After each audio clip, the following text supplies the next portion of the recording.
오늘은 고린도전서 7장의 말씀을 전하려고 합니다. 특별히 고린도전서 7장은요, 우리 청년들에게는 아주 중요한 말씀입니다. 결혼에 대한 내용인데요. 먼저 이 고린도전서 16장까지, 고린도전서는 16장까지 되어 있는데 1장부터 6장까지는 전반부라고 말하고 7장부터 16장까지는 후반부입니다. 전반부, 후반부를 왜 나누냐면요, 전반부는 사도 바울이 들은 이야기에 대한 권면이고요, 후반부는 고린도 교회가 제시한 문제입니다. 이거 어떻게 해야 됩니까? 조언을 구하는 것에 대한 답변으로서 사도 바울이 기록한 내용이 후반부입니다. 그래서 전반부는 우리가 1장 1절에 보면은 글로에의 집에서 온 사람이 있었습니다. 그 사람이 그 고린도 교회 소식을 전해주는데요. 1장 11절에 있습니다. 그 소식을 들은 이 사도 바울이 그렇게 하면 안 돼. 너희가 이렇게 분열하면 안 된다. 나도 사도 바울도 또 베드로도 예수 그리스도도 우리 모두가 하나다. 분열하면 안 된다. 우리 모두 예수 그리스도의 지체다. 교회가 무엇인가? 우리가 또 교회로서 하나님 앞에 충성할 따름이다. 이런 쪽으로 1장부터 6장까지 쭉 설명을 해나갑니다. 자기가 들은 이야기입니다. 그 다음에는 오늘 7장 1절에 보면 너희가 쓴 문제에 대하여라고 말해서 쓴 문제. 그러니까 고린도 교회가 자신들의 문제를 기록해서 전해준 겁니다. 에베소에 있는 사도 바울에게 우리에게 이런 문제가 있는데 이 문제를 좀 조언해 주세요 하고 부탁한 겁니다. 그 내용이 16장까지 내용인데요. 네 가지로 구별돼서 나눕니다. 오늘 4장에는 어떤 문제? 결혼 문제입니다. 그 다음에 또 8장에는요, 우상 숭배. 우리가 이 우상에게 바친 제물을 먹어야 됩니까? 먹지 말아야 돼. 우상에 대한 문제를 또 질문을 했고요. 그 다음에 12장에는 영적인 문제, 은사에 대한 문제를 씁니다. 누구는 이 은사가 낫다고 하고 누구는 저 은사가 낫다고 하는데 하나님의 말씀을 비춰 우리의 은사에 대한 문제를 좀 정리해 주세요. 사도 바울이 그래서 그 영적인 감흥으로 그것을 또 설명합니다. 그 다음 마지막에는 또 16장에는 헌금, 연보에 대한 문제를 다루고 있습니다. 그러니까 네 가지 문제 가운데 오늘 후반부의 제일 첫 번째 문제는 결혼에 대한 문제입니다. 저는 간혹가다 목사로서 청년들에게, 우리 교회 청년은 아니지만요, 지금까지 목회해오면서 청년들에게 이런 질문을 많이 받았습니다. 목사님, 제가 기도했는데 저 사람하고 결혼해야 될까요? 그런 질문을 저한테 합니다. 또 내가 하나님 앞에 어떻게 기도해서 어떻게 또 결혼 상대자를 정해야 될까? 이렇게 질문합니다. 네가 기도해보고 알아서 결혼해. 그게 정답입니다. 그런데 우리는 그게 무슨 답이에요? 라고 생각을 합니다. 또 어떻게 하나님께 내가 기도하면 하나님께서 얼굴을 보여주시든가, 아니면 또 어떤 사람을 만나게 하시든가, 또 어떤 사람을 우리에게 구체적으로 또 만나게 하셔서 결혼하게 하시든가, 우리 그렇게 생각한다 그 말이죠. 근데 우리가 하나님의 말씀을 어디에 비춰봐야 되냐면요, 우리가 성경을 기준으로 이해해야 합니다. 성경에 그 어떤 사람도 하나님께서 동쪽으로 가서 누구를 만나면 그 사람 결혼해라, 그런 거 없습니다. 또 하나님께서요, 너는 누구를 만나서 누구와 결혼하라고 말하지 않았습니다. 그럼 왜 하나님께서 그렇게 하셨는가? 그걸 알아야 됩니다. 하나님이 이 세상의 모든 인간을 다 창조하신 겁니다. 모두가 피조물입니다. 너는 너하고 결혼하고 너하고 너 결혼하고 그렇게 정해놓고 인간을 창조하지 않으셨습니다. 단 에덴 동산에서 아담에게 하와를 이끌어간 것은 인류 최초의 인간은 남자와 여자 한 사람 한 사람이었습니다. 그러니까 하나님께서 아담을 위해서 하와를 창조한 것이지 여러 사람을 창조해놓고 네 마음에 드는 사람 골라라든가, 아니면 너하고 서로 사랑하는 사람과 결혼하라든가, 아니면 너희가 기도해보고 결정하라든가, 그런 게 없었습니다. 너무 막연한 것 같죠? 그런데 오늘 본문이 우리에게 그 해답을 줍니다. 간혹가다 청년들이 기도했는데 또 어떤 사람, 자기는 기도하지 못했는데 기도했는데 이걸 어떻게 해야 될지 몰라서 누구에게 부탁을 했더니 그 사람이 기도하지 말라고 그랬어요. 여기에 흔들려 버리는 거예요. 꼭 뭐 같습니까? 무당하고 똑같습니다. 여러분, 그 질문은 무당에게 하는 질문입니다. 미아리 가서 무당에게 내가 저 사람을 결혼해야 되면 말아야 돼요. 무당이 점쳐보고 결혼하지 마세요. 그렇게 말하죠. 하나님의 사람이라면, 우리가 기도하는 사람이라면요, 누구에게 결혼하라, 누구의 사생활, 누구의 개인적인 일생의 문제를 이렇게 하라 저렇게 하지 않습니다. 이건 결혼의 문제뿐만 아니라 모든 문제가 그렇습니다. 예를 들어서 어떤 진리에 대한 부분입니다. 결코 그건 하지 말아야 됩니다. 그건 기도하지 않아도 답이 나와 있는 겁니다. 예를 들어서 우리가 무당하고 결혼해야 됩니까? 그건 말할 나위도 없죠. 그거 가면 안 돼. 그건 하나님의 자녀니까. 그건 답이 나와 있는 거죠. 그래 일반적으로 저 사람 누가 결혼해야 돼? 하지 말아야 돼. 그것은 답을 내리지 못합니다. 하나님께서 우리의 마음속에 이미 기도를 통해서 우리의 마음이 이끌리게 만듭니다. 근데 그것이 뭐냐면 사랑이라는 감정도 그거의 일부분입니다. 세상 사람들의 사랑의 감정과 우리 그리스도인들의 사랑의 감정이 좀 다를 수 있습니다. 세상의 사랑의 감정은 욕망이 먼저 앞섭니다. 그래서 그 욕망이 사랑으로 착각하는 겁니다. 근데 그리스도인들의 사랑은 욕망과는 달라요. 내가 그를 통해서 그와 함께 가정을 이루고 내가 그를 위해서 희생할 수 있는가? 내가 없는 걸 저 사람이 가지고 있는가? 또 우리가 어떠한 고난이 있을지라도 함께 살아나갈 수 있는 그런 마음을 가지고 있는가? 그게 굉장히 중요합니다. 만약에 그런 마음이 있다면요. 기도해보고 내 마음에 어떠한 환난과 어려움이 있을지라도 나 그 환난과 어려움을 이겨낼 수 있어. 내가 믿음을 지키면서 살 수 있어. 라고 내 마음에 확신이 든다면요. 결혼해도 됩니다. 그 내용이 어디에 있냐면요. 28절에 우리 읽지 않았지만 그러나 장가가도 죄 짓는 것이 아니요 처녀가 시집가도 죄 짓는 것이 아니로되 이런 일들은 육신의 고난이 있으리니 나는 너희를 아끼노라. 사도 바울이 너희를 아끼는 사랑하는 마음으로 너 될 수 있으면 혼자 살아라 그렇게 말했는데 시대적인 상황 제가 조금 이따 말씀드리겠지만 그러나 이거 결혼한다고 죄도 아니고 결혼 안 한다고도 그런 문제가 아니라 나는 너희를 사랑하기 때문에 그래. 그런데 결혼은 육신의 고난이 있어 그 말입니다. 여러분 우리가 행복하기 위해서 결혼한다면요. 조금 보류해야 됩니다. 내가 어떤 고난이 있을지라도 내가 가정을 이루면서 내가 후손을 낳고 또 가정을 세워가는 그리고 하나님의 뜻을 이루어가고 수 있어 라는 마음. 물론 그렇게 결단적인 마음이 아닐지라도 그런 어떤 내 마음의 의지가 있을 때는 결혼해도 됩니다. 그런데 분명한 것은 결혼과 동시에 뭐가 생각지도 않던 고난이 우리에게 온다는 겁니다. 우리 여기 있는 청년들에게 그걸 꼭 얘기해 주고 싶어요. 결혼은요, 생각지도 않은 고난이 옵니다. 그 고난을 피하라는 게 아닙니다. 그 고난을 내가 어떠한 고난이 올지라도 내가 그것을 이길 수 있다. 그 결혼 아름다워집니다. 그런데 아이고 난 생각지도 않은 고난이 있었네. 내가 이러려고 결혼했나? 라고 생각하는 순간에 자신이 생각했던 모든 것이 한꺼번에 무너집니다. 그러니까 우리 청년들이 생각할 때 결혼은 내가 생각지도 않은 고난이 내게 있구나. 내가 이 고난을 묵묵히 지고 갈 수 있다는 마음의 결단이 생긴다면요. 그 결혼은 오히려 하나님 앞에 은혜와 은총을 입을 수 있는 좋은 가정을 이룰 수 있으리라 생각합니다. 어쨌든 오늘 이 부분에서 이 1절부터 4절 40절까지 다 읽으면서 설명하면 너무 길 것 같아서요. 네 부분입니다. 1절부터 7절 오늘 본문에 있는 것은 결혼에 대한 권면이고요. 10절부터 16절은 이혼에 대한 문제입니다. 그 다음에 25절부터 35절에는 처녀에게 결혼에 대한 문제와 과부의 결혼에 대한 문제입니다. 과부가 나 이제 남편 죽었으니까 또 결혼해야 될까? 그런 문제입니다. 그 다음에 마지막 36절부터 40절은 이제 처녀를 데리고 있는 부모님들에게 주시는 권면의 말씀입니다. 네 부분으로 나눠서 설명하는데요. 먼저 1절부터 7절의 내용은 어떤 내용이냐면요. 결혼을 할 때 심사숙고하라는 겁니다. 그러면서 너희가 나에게 질문한 건 남자 여자를 가까이 한 좋지 않다. 이게 성적인 문제라 그 말이죠. 너희가 결혼을 왜 하려고 하느냐? 결혼은요, 해야 돼요, 말아야 돼요 중요한 게 아닙니다. 그 이상의 질문이 있습니다. 무엇 때문에 결혼하려고 해? 그 질문이죠. 하나님이 우리에게 물어볼 때 내가 이걸 해야 돼요, 말아야 돼요? 해라, 말아라. 그렇게 대답해 주시지 않습니다. 내가 무엇 때문에 그것을 하려고 하느냐? 만약에 그것이 내 행복이고 나 잘 되려고 그러고 저 사람을 희생시켜서도 내가 유익이 되려고 한다면요. 그건 굉장히 위험한 겁니다. 결혼하는 순간에 얻을 것보다 내가 내 자신을 희생해야 될 것이 더 많기 때문에 그렇습니다. 사도 바울이 사랑하는 마음으로 고린도 교회 질문에 대답하는 겁니다.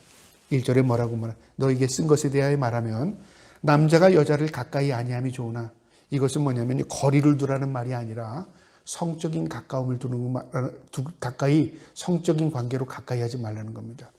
그 당시의 상황을 제가 설명드리면 이런 상황이었습니다. 물론 고린도뿐만이 아니라 그때도 아덴도 그랬고요. 에베소도 그랬고 그 당시에 로마 문화가 굉장히 많이 퍼져 있었습니다. 로마인들의 특징은요. 부부가 함께 거처에 거하지 않았습니다. 오늘 7절에도 여기 분방하지 말라는 내용을 제가 설명을 해드릴 텐데요. 로마인들은 왜 그러냐면 귀족 문화를 가지고 있으면서 로마인들은 여자 따로 남자 따로 그렇게 생활을 했습니다. 뭐 할 때만 가까이 했냐면 관계를 가질 때만 가까이 했고 떨어집니다. 그러니까 어떻게 됐냐면요. 남자 생활 따로 있고 여자들 생활이 따로 있어서 남자가 바람을 피는지 밖에 나가서 어떤 음란한 행동을 하는지 여자들이 잘 몰랐어요. 그리고 여자들도 마찬가지로 또 그렇게 살았어요. 그러다가 가정이 깨지는 일이 참 많았습니다. 그러니까 헬라 문화 가운데 인본주의 사고를 가지고 있었거든요. 철학이라는 게 인본주의 창문입니다. 인간이란 무엇인가? 질문이 인간에 대한 질문입니다. 신학은, 성경은요, 인간에 대한 질문이 아니라 하나님은 누구신가에 대한 질문입니다. 우리는 어떤 존재인가에 대한 질문입니다. 그러니까 그 당시에 고린도에 있던 성도들이 이 헬라 문화 속에서요, 이 로마인들이 하는 이 헬라적인 문화가 이 고린도에 들어오면서요, 이혼이 많고 남자 따로 여자 따로 생활하는 게 많았고 성적인 타락한 문화가 그 다음에 이 다신교회 문화 가운데 다 성적인 것이었습니다. 그러니까 신앙을 지키기 위해서 내가 결혼해야 돼?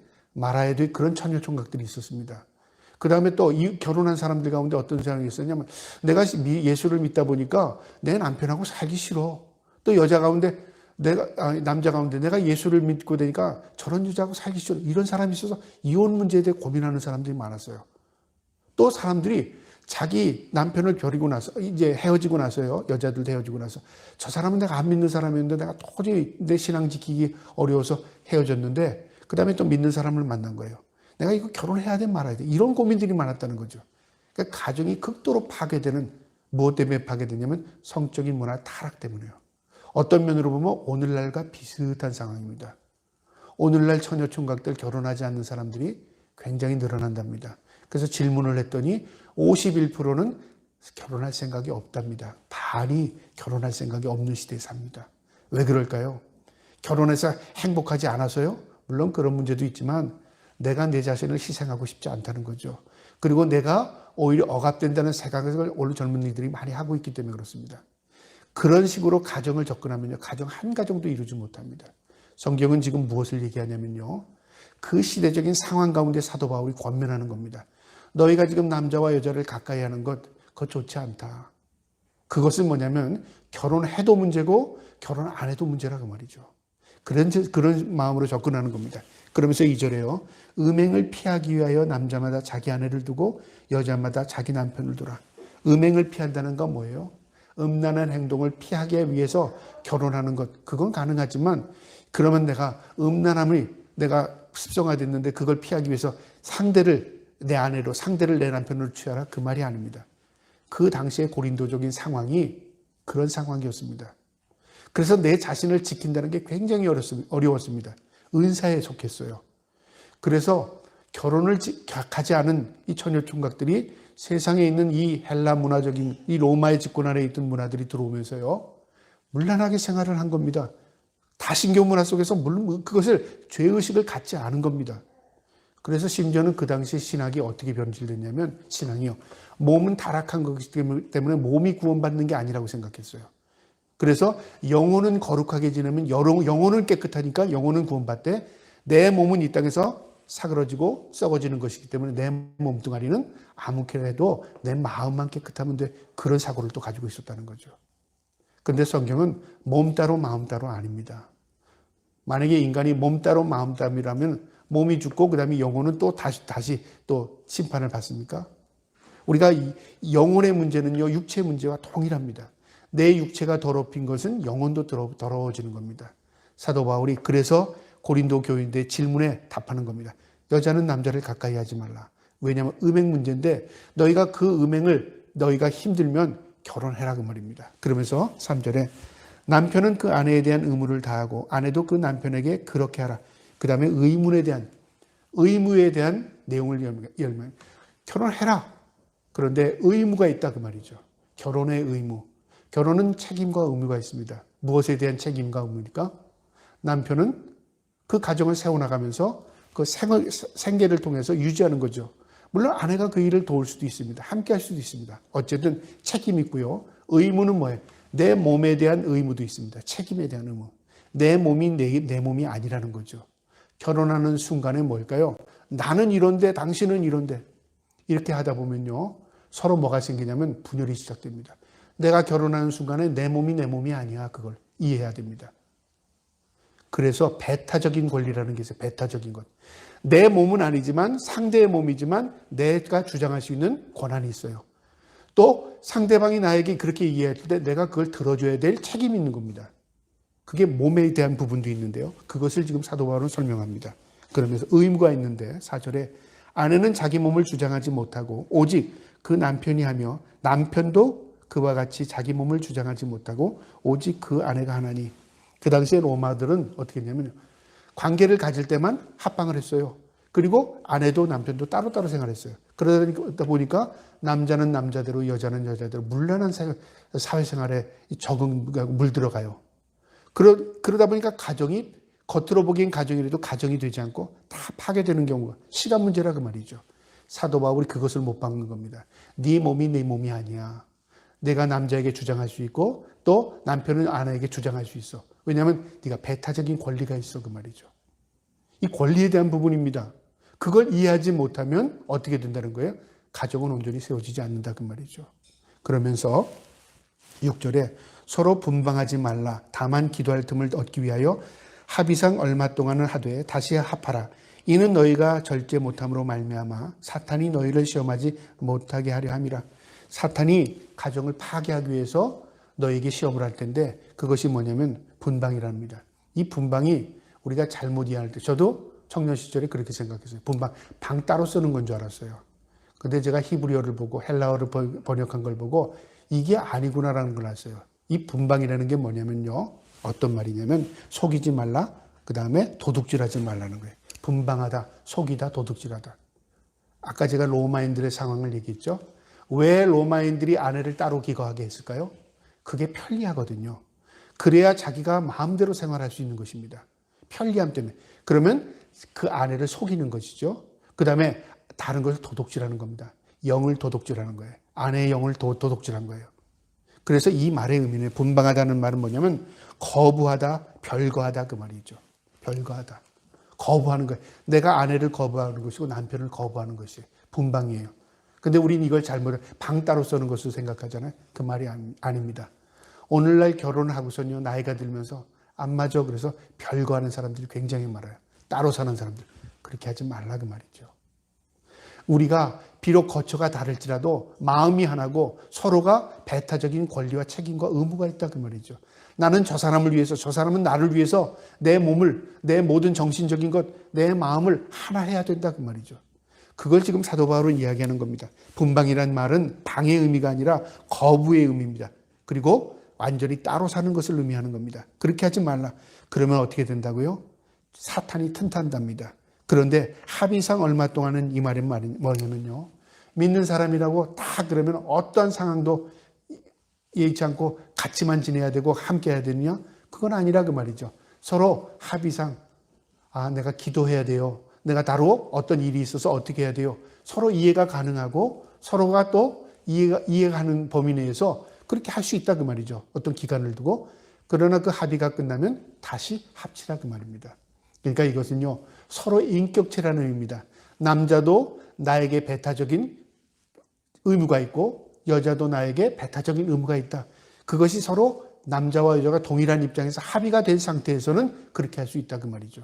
그러나 사탄이 틈타지 못하게 하라 그 말입니다. 그러면서 사도 바울이 그러나 내가 이 말을 하면 허락이 아니요 명령은 아니니라. 허락이라는 건 뭐냐면 너희가 수용해 주길 바란다. 나도 기도하는 사람으로서 내가 기도하고 너에게 답변을 하는 거다. 그러나 이것은 하나님의 명령 말씀이 아니라 그 말이죠.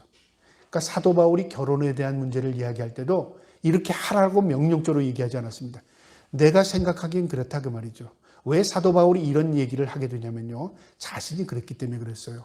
7절에 그 이야기를 합니다. 나는 모든 사람이 나와 같기를 원하노라. 그러나 각각 하나님께 받은 자기의 은사가 있으니 이 사람은 이러하고 저 사람은 저러하니라. 나는 복음을 위해서 나는 혼자 사는 것을 결정한 사람이다 그 말이죠. 나는 예수 그리스도에게 메인받은 사람이기 때문에 나는 그렇게 한 것이다. 그러나 이런 사람도 있고 저런 사람도 있다 그 말이죠. 내가 옳은 것만은 아니라 그 말입니다. 그러면서 자기의 각각 은사가 있답니다. 은사. 여러분 중요한 겁니다. 결혼은 필요에 의해서 하는 게 아니라 은사에 대한 부분이기도 합니다. 어떤 사람은 결혼하지 말아야 될 사람이 있고요. 왜 결혼하지 말아야 하냐? 상대를 불행하게 만들기 때문에. 어떤 사람은 결혼해서 하나님의 영광을 위해서 결혼해야 될 사람이 있는 겁니다. 그 결정은 누가 해요? 내가 하는 겁니다. 누구의 관점에서요? 하나님의 관점에서. 그래서 우리 그리스도인들은 하나님이 무엇을 위하는가? 내가 하나님의 영광을 위해서 어떻게 해야 되는가? 그걸 결정하면 기도하고 결단하면 되는 겁니다. 그걸 남에게 묻고 그거에 대해서 많이 점치듯이 뭐 해라 답을 얻고 만약에 답을 얻고 시원해서 아 그렇구나. 그리고 살다 보니까 그게 아니에요. 왜냐하면 사도 바울이 얘기했잖아요. 육신에 고난이 있다고 말했어요. 육신에 행복이 있다는 말이 성경에 어디에도 없습니다. 근데 그 고난을 피하기 위해서 그게 아닙니다. 고난이 있는데 그 고난에 주신 하나님의 위로와 하나님 상급이 있습니다. 그래서 결혼은요 신비로운 겁니다. 그 다음에 8절부터 이제 무엇에 대한 얘기냐면 미혼자에 대한 얘기입니다. 미혼자 과부요. 내가 결혼하지 아니한 자들, 여기서는 처녀를 얘기하는 게 아니라 남자 총각하고 그 다음에 남자 나이 많은 결혼하고선 사별한 사람입니다. 결혼하지 아니한 자들과 과부들에게 이르노니 나와 같이 그냥 지내는 것이 좋으니라. 나도 살아보니까 내가 주의 일을 하면서 보니까 이게 여러분에게도 좋은 것 같소. 권면하는 겁니다. 왜 그랬을까요? 이것은요 답이 딱 나와 있는 게 아닙니다. 내 경험을 이야기하는 겁니다. 그러면서 만일 절제할 수 없거든 결혼하라. 정욕이 불같이 타는 것보다 결혼하는 것이 나으니라.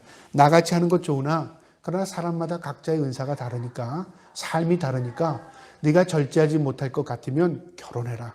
그것이 너를 지키는 것이고 그걸 통해서 하나님께서 너를 통해서 하나님의 영광을 드러낼 수 있어. 그 말이죠. 인간이라는 게 다 똑같지 않습니다. 어떤 사람은 그 부분에 대해서 절제력이 있는 사람이 있고요. 어떤 사람은 그 부분에 대해서 절제력이 없는 사람이 있습니다. 그러면 어떻게 해야 되죠? 자신을 먼저 판가하는 게 좋습니다. 아, 나는 성적으로 이 절제가 안 돼. 그러면 어떻게 해요? 내가 기도하고 내 믿음을 지키기 위해서는 내가 결혼해야 되겠구나. 그리고 하나님 나에 맞는 사람을 하나님 허락하여 달라고 기도해야 됩니다. 어떤 사람은 도저히 나는 다른 사람 다 결혼하는데 나도 결혼해야 되나? 그런 생각할 필요 없는 겁니다. 그게 함정일 수 있습니다. 결혼이라는 것은요 은사일 수도 있습니다. 사도 바울이 그걸 얘기했습니다. 나처럼 되기 원하나 여러분이 결혼한다고 해서 죄도 아니고 여러분이 그렇게 한다고 해서 하나님이 무엇을 기뻐하고 무엇을 기뻐하지 않는 그런 부분이 아니라 그 말입니다. 이것은 정욕에 대한 부분이다 그 말입니다. 그러면서 10절 결혼한 자들에게 내가 명하노니 이제 결혼을 한 사람들입니다. 명하는 자는 내가 아니요 주시라. 이것은 명령입니다. 그러니까 내 생각을 전하는 게 아니라 이거는 가정 가지고 있는 사람들에게 하나님의 말씀으로 받아라 그 말이죠. 뭐라고 말하는? 여자는 남자에게 갈라서지 말고 이혼하지 말라는 겁니다. 어떻게 해요? 만일 갈라섰으면 그대로 지내든지 다시 그 남편과 화합하든지 하라. 남편도 아내를 버리지 말라. 어떠한 일이 있어도 이혼하지 말라 그 말이죠. 자, 그런데 이혼했어요. 그러면 상황이 어땠든지요 다시 합히기를 힘쓰라 그 말이죠. 믿든지 안 믿든지입니다.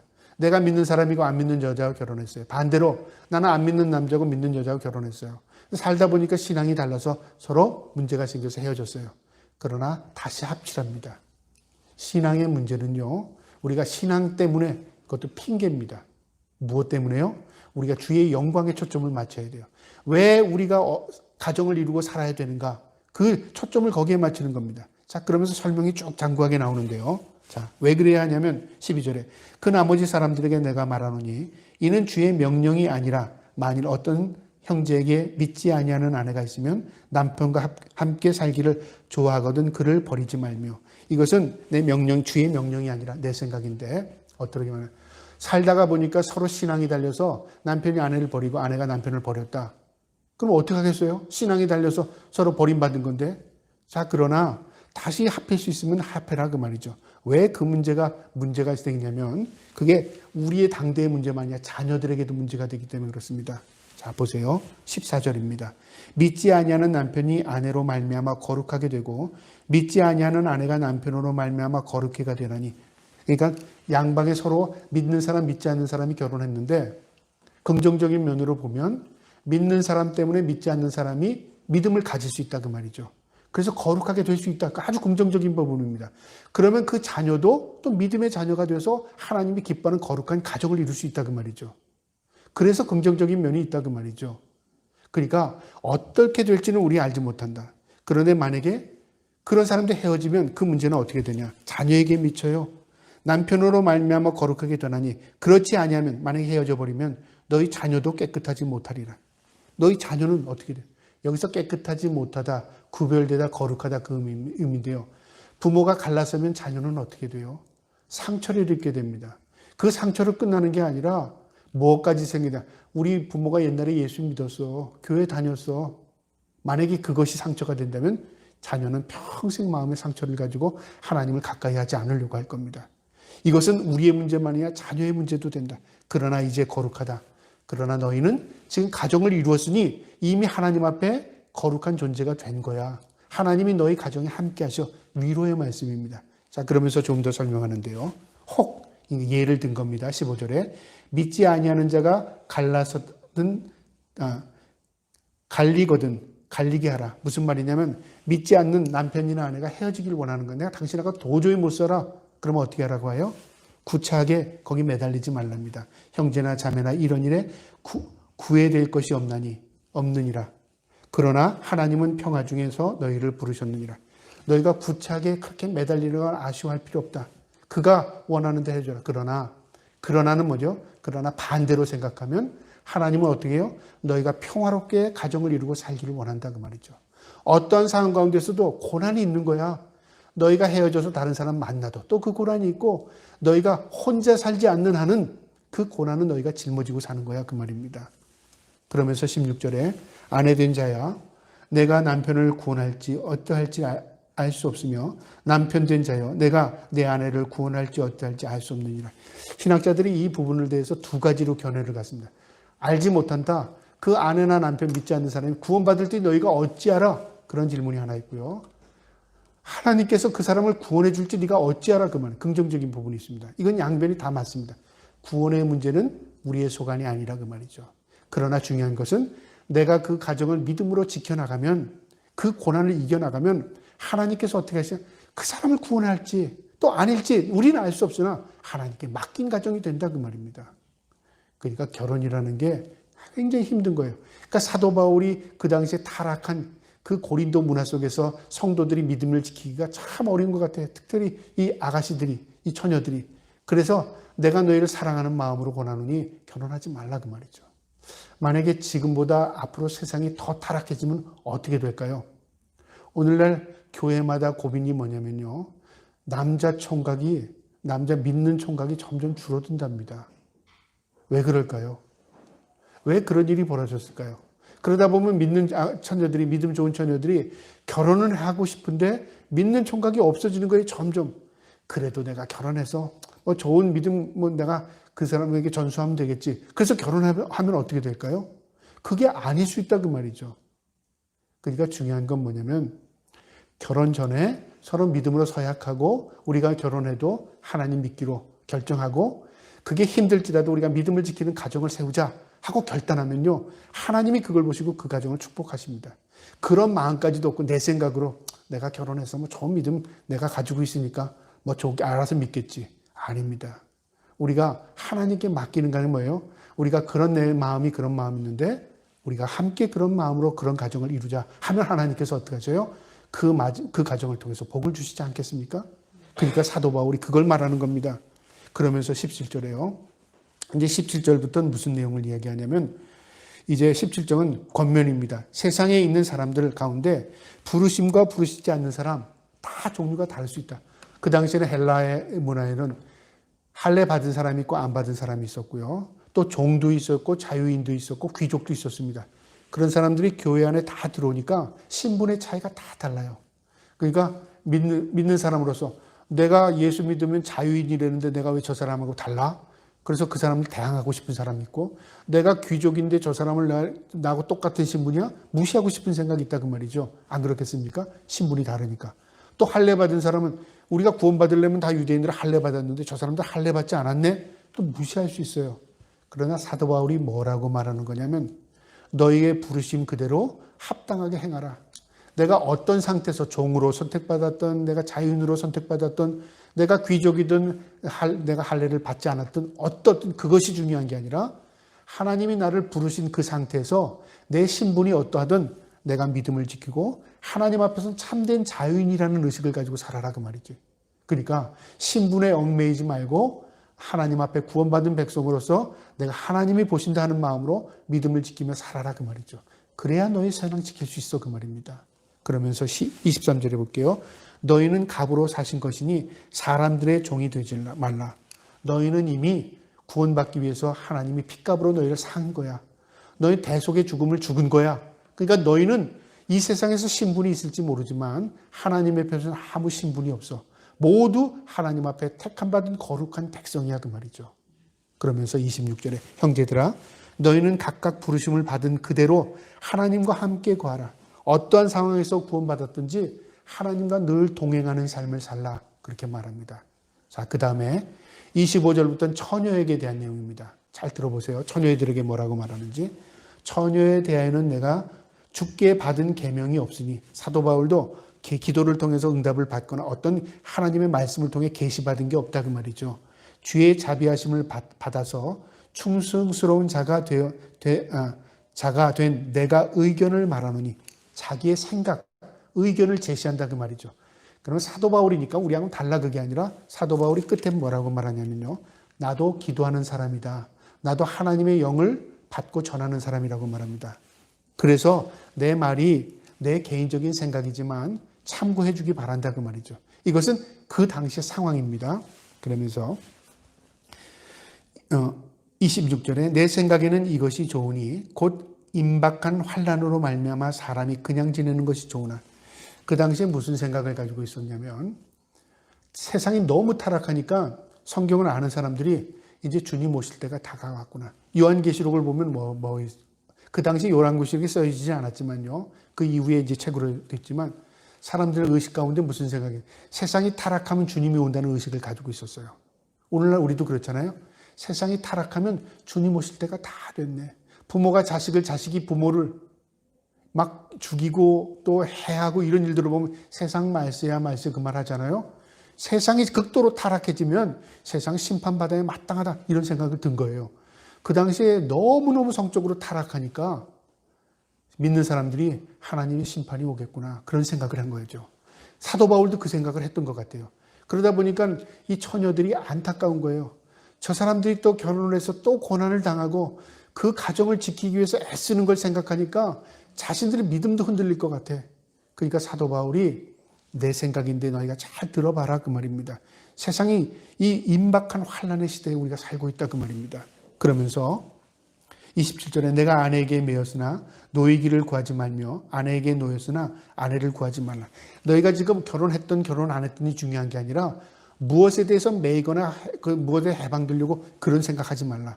28절에 그러나 장가가는도 죄는 아니요 처녀가 시집가는 가도 죄는 죄진 것이 아니니 것이 아니로되 이런 이들이 육신의 고난이 있으리니 나는 너희를 아끼노라. 결혼해도 너희에게 고난이 있어 그 말이죠. 우리 어른들에게 100이면 100 다 물어보세요. 결혼하니까 행복했어요? 만약에 난 결혼하고 너무 행복했어. 그런 사람이 있다면요. 조금 의심해 볼 필요 있습니다. 아니 대부분이요. 믿는 사람보다 안 믿는 사람이 그런 대답을 하는 사람이 간혹 있습니다. 그게 문제인 거예요. 우리가 결혼을 내가 이 땅에서 지극히 행복하기 위해서 결혼을 했다면 그 사람 하나님 모릅니다. 왜 그럴까요? 거기에 푹 빠져 살았으니까요. 믿는 사람은요. 한 곳에 빠지지 않습니다. 왜 그럴까요? 가정을 통해서 하나님의 뜻을 깨닫고 가정을 통해서 그 어려운 고난을 통해서 그 십자가를 통해서 무엇을 우리 주님이 나를 사랑하셔서 이 가정을 통해서 깨닫게 하시는구나. 이 가정을 통해서 하나님께서 나에게 하고자 하는 일이 있구나. 그 사명을 깨닫게 하는 겁니다. 그래서 가정은 뭐예요? 은사의 부분입니다. 은사. 그런 자신이 없이 내 행복을 위해서 결혼하게 되면 어떻게 될까요? 이것은 오히려 후에 막심한 일이 벌어진다 그 말이죠. 사도 바울이 그래서 육신의 고난이 있으니 나도 너희를 아끼노라. 29절에요. 형제들아 내가 이 말을 하노니 그때가 단축하여지고로 이후부터는 안에 있는 자들은 없는 자 같이 하며 그때가 뭐냐면 주님의 재림이 가까이 왔다는 거. 단축이라는 건 줄어들었다. 어제보다 오늘이, 오늘보다 내일이 시간이 지남에 따라 점점 우리에게 가까이 왔다 그 말이죠. 여기서 1차적으로 말세의 의미도 있지만요. 우리의 죽음의 의미도 있죠. 우리가 죽으면 주님 만납니다. 그러니까 세상의 종말은 내가 죽는 종말이 있고 세상에 모두가 인류가 멸망하는 종말이 있어요. 어쨌든 그 끝에는 주님을 만나게 된다 그 말이죠. 그때가 가까이 왔다 그 말이죠. 그러니까 사도 바울의 관점에서는 믿음, 복음, 영광을 위해서 이 처녀들에게 하고 싶은 말이 너희가 너무 큰 고난이 있을 것 같아. 그래서 내가 너희에게 말하는 거지만 이건 내 생각이야. 그러면서 이 마지막이 점점 단축된다. 그러면서 뭐라고 말하냐면 30절에 우는 자들은 울지 않는 자와 같이 하며 기뻐하는 자는 기뻐하지 않는 자와 같이 하며 매매하는 자는 없는 자와 같이 하며 세상 물건을 쓰는 자는 쓰지 않는 자와 같이 하며 무슨 말이냐면요. 세상 외형은 지나갑니다. 누가 세상으로 기뻐하고 슬퍼하고 그 다음에 누가 돈 벌려고 매매하고 이게 다 경제적인 거죠. 그거 집착하지 말라. 그것에 마음 뺏기지 말라 그 말이죠. 행복을 추구하다 보면 하나님 놓치고요. 세상에서 잘 살고자 하다 보면 세상에 파묻혀 버립니다. 세상의 모든 것을 추구하다 보면 하나님 멀어질 수밖에 없어요. 왜 그럴까요? 모든 외형은 다 지나가기 때문에. 무엇을 말하냐면 너희가 진정으로 추구할 것은 영적인 것을 추구해라 그 말이죠. 가정의 행복, 가정의 기름짐, 가정에 잘 사는 것, 배불림 그게 중요한 게 아니라 영적으로 이 가정을 통해서 하나님의 영광이 드러나고 우리의 후손들을 통해서 하나님의 영광이 드러날 수 있는 가정을 세우기 위해서는 세상 것에 너무 집착하지 말라 그 말입니다. 세상 것은 다 지나간답니다. 그러면서 왜 그러냐면 33절에 장가간 자는 세상 일을 염려하여 어찌하여 아내를 기쁘게 할까? 마음 뺏긴다 그 말이죠. 결혼하면 반드시 그렇습니다. 아내 생일 챙겨줘야죠. 결혼기념일 안 챙기면 그 다음에 그 화근이 오지요. 또 그 다음에 뭐든지 그 기억할 게 너무 많아요. 기억력이 없는 사람은 진짜 살아가기가 굉장히 어려워요. 그렇잖아요. 기억해야 돼. 모든 게 기억입니다. 그래서 기억 안 되면 달력에다 다 표시해놨어요. 그러다 보니까 마음이 뺏게 기도하는 거 빼먹고 그 다음에 내가 하나님 찾는 거 빼먹어도 가정에 무슨 애경사는 다 챙겨야 된다는 말이에요.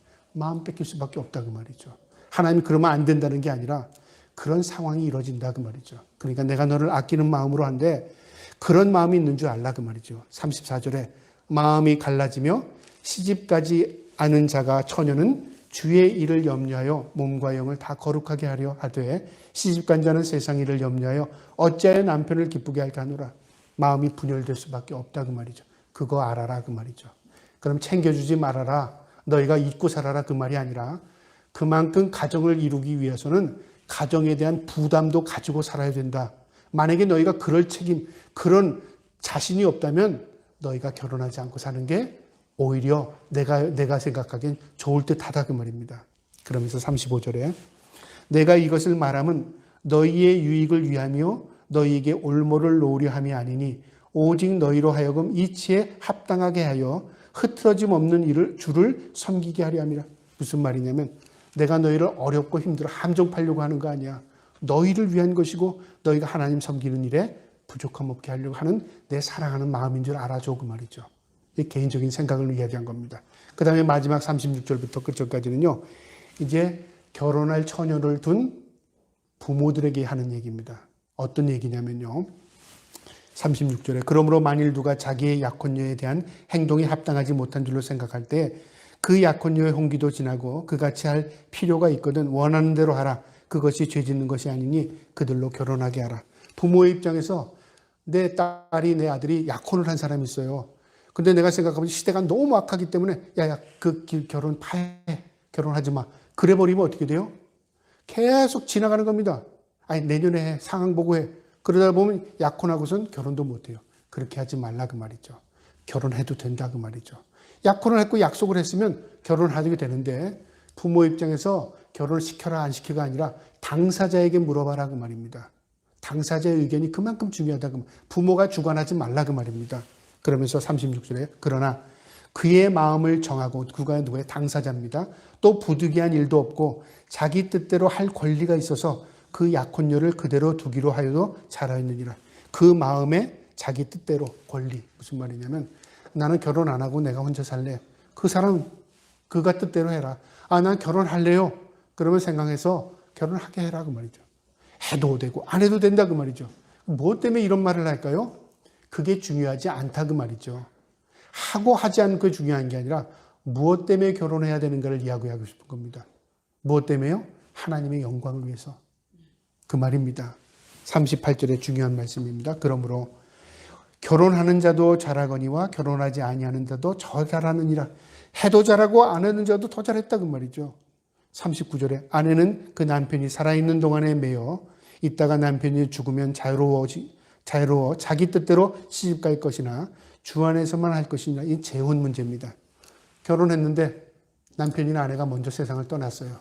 재혼할 사람들이 있잖아요. 주 안에서 해라 그 말이죠. 다시 너희가 시작하려고 하지 마 그 말이죠. 믿음 안에서 그 더 어려운 또 고난을 또 견뎌내지 말고 혼자 살 수 있으면 혼자 살되 정 결혼해야 된다면 믿음 안에서 해라 그 말이죠. 이건 재혼에 대한 부분을 이야기하는 겁니다. 마지막 40절입니다. 그러나 내 뜻에는 그냥 지내는 것이 더욱 복이 있으리로다. 나 또한 하나님의 영을 받은 줄로 생각하노라. 나 또한 하나님의 영, 나도 기도하는 사람으로서 하나님의 일을 하는 사람으로서 하나님께서 내게 은사를 주셔서 하나님의 복음을 전하면서 이렇게 혼자 다니게 된 것이다. 그러니까 내 입장에서 내가 얘기한 것이다 그 말이죠. 그러니까 아시겠죠? 우리가 어떤 일을 결정할 때 사람에게 많이 묻는 것이요 도움이 되지 않을 때가 참 많습니다. 특별히 결혼의 문제가 그렇습니다. 그런데 청년들이 간혹가다 믿음이 좋다는 목사 또 전도사님 기도 많이 하는 분 사모님들한테 근데 저 사람이 사귀었는데 내가 결혼할까요? 물어가지고 내가 원치 않는 답을 얻게 되면 헛들릴 때가 있어요. 내가 해야 될지 말아야 될지. 그거 아닙니다. 사탄이 틈타기가 아주 쉽습니다. 결혼은 뭐냐면 하나님과 나와의 관계 속에서 내가 하나님 앞에 영광이 되겠는가를 생각하고요. 내가 기도하는데 마음이 확신이 되고 그 다음에 두 번째 뭐예요?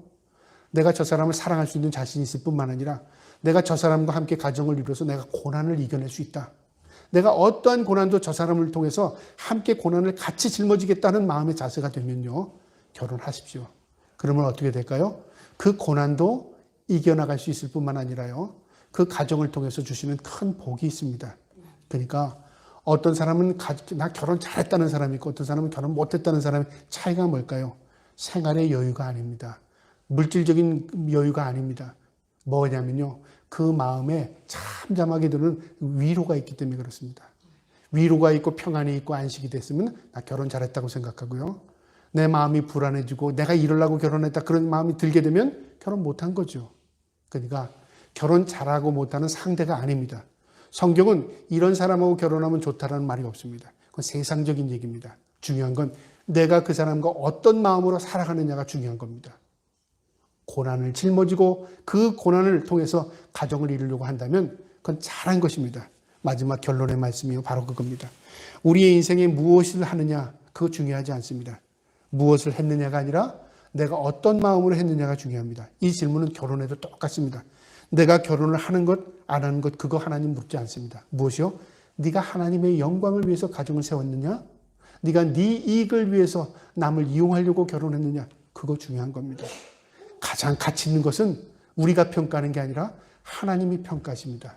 저와 여러분이 하나님 안에서 가정을 이루시고 우리 모든 청년들이 믿음 안에서 하나님 안에서 가정을 이룰 수 있기를 주님의 이름으로 축복합니다. 아멘.